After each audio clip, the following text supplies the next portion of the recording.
Good morning. My name is Craig Stolte, and I am submitting my week 1 assignment for the SDI FTT 111 Firearms Inspection and Troubleshooting. Today we're going to be doing the proper clearing procedures and a functions check on an AR-15. The first thing we're going to do is ensure that our work area is clear of any ammunition, any live rounds, which I've done.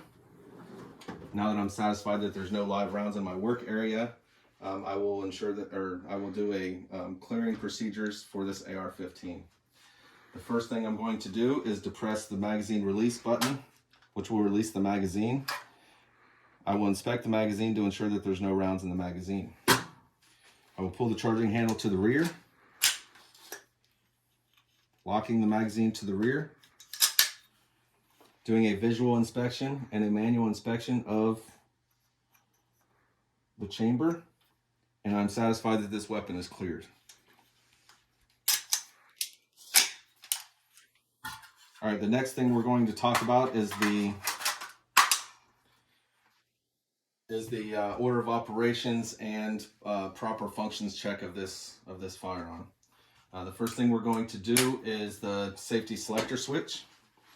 So the safety selector switch should be on the safe position. If I squeeze the trigger, nothing should happen.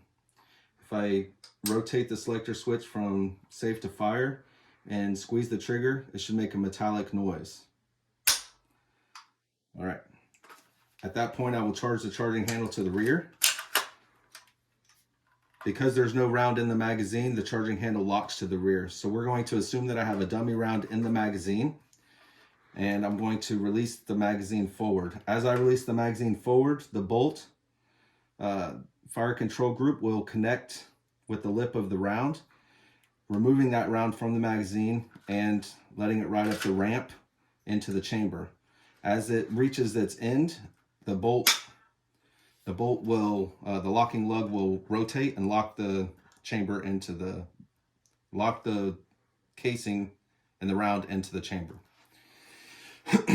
All right, as I squeeze the trigger on safe, it shouldn't do anything. If I do it on fire, it should make that audible click.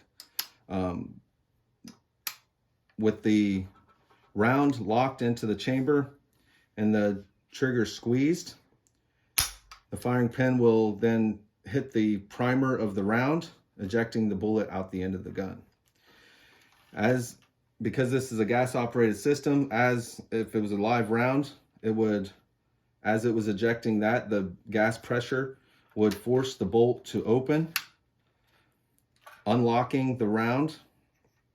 And as it reached its end, the ejector and the extractor will push the spent casing out the rear of the firearm. And as it comes forward again, it will, as it reaches its end, it will cock the firearm. As the bolt goes back forward, it will grab the next round, forcing it up the ramp.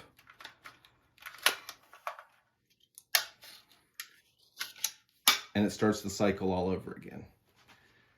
And that completes my assignment.